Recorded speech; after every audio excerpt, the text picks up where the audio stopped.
Assalamualaikum warahmatullahi wabarakatuh. Halo anak-anak, bagaimana kabarnya hari ini? Semoga semuanya dalam keadaan sehat walafiat ya. Baik anak-anak, sebelum memulai pelajaran, mari kita berdoa terlebih dahulu dipimpin oleh ketua kelasnya. Baik, di sini Ibu akan mengabsen kehadiran kalian terlebih dahulu ya. Baik, hari ini kita akan mempelajari teks cerita pendek.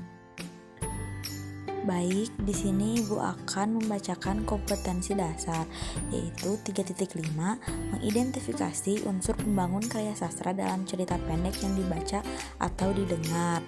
4.5, menyimpulkan unsur-unsur pembangun karya sastra dengan bukti yang mendukung dari cerita pendek yang dibaca atau yang didengar. Selanjutnya ada indikator. Yang pertama, mengidentifikasi unsur pembangun karya sastra dalam teks cerita pendek yang dibaca atau didengar.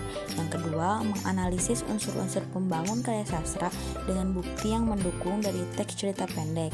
Dan yang ketiga, menjelaskan unsur-unsur pembangun karya sastra dengan bukti yang mendukung dari teks cerita pendek yang dibaca atau didengar. Nah, selanjutnya ada unsur-unsur pembangun karya sastra dalam cerpen. Yang pertama ada unsur intrinsik. Unsur intrinsik adalah unsur penting yang tidak boleh dilewatkan dalam karya sastra. Komponen-komponennya terdiri dari tema, tokoh atau penokohan, alur cerita, latar gaya bahasa, sudut pandang, dan amanat. Dan yang kedua ada unsur ekstrinsik, meliputi norma yang berlaku di masyarakat untuk memenuhi hidupnya. Unsur intrinsik menjadi bagian penting bagi pengarang. Selanjutnya ada unsur intrinsik. Dalam unsur intrinsik, yang pertama ada tema. Tema merupakan ide dasar cerita.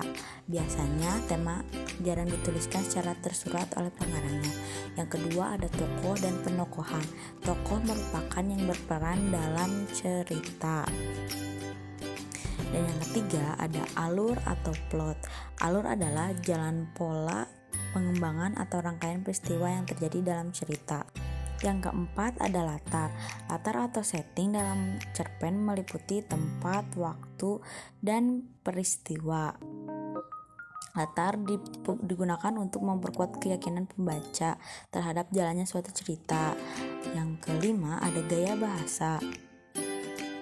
Penggunaan gaya bahasa adalah cara mengungkapkan perasaan atau pikiran dengan tujuan memberikan efek pada para pembacanya.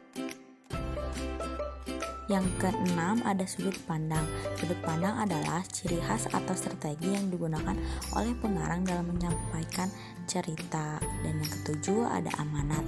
Amanat adalah pesan yang ingin disampaikan ke pengarang kepada pembacanya. Umumnya amanat dalam cerpen bersifat tersirat. Misalnya tema cerita tentang perjuangan pahlawan dan berisi amanat tentang menumbuhkan sifat pantang menyerah dan semangat mempertahankan kemerdekaan. Selanjutnya ada unsur ekstrinsik. 1. Latar belakang masyarakat. Latar belakang masyarakat merupakan pandangan ideologi suatu masyarakat pada negara, seperti kondisi politik, ekonomi, dan kondisi sosial. Yang kedua, latar belakang penulis. Latar belakang penulis merupakan riwayat hidup penulis atau pengarang cerita tersebut, misalnya psikologis dan aliran sastranya. Yang ketiga, nilai-nilai. Nilai yang dimaksudkan adalah nilai yang merupakan unsur ekstrinsik. Selanjutnya, silakan kalian bisa menyimak sebuah tayangan video tersebut dan kalian tentukan unsur intrinsik dan unsur ekstrinsiknya. Jawaban diketik di Word dan dikumpulkan nanti di Google Classroom. Sekian pertemuan kali ini, semoga bermanfaat. Sampai bertemu minggu depan.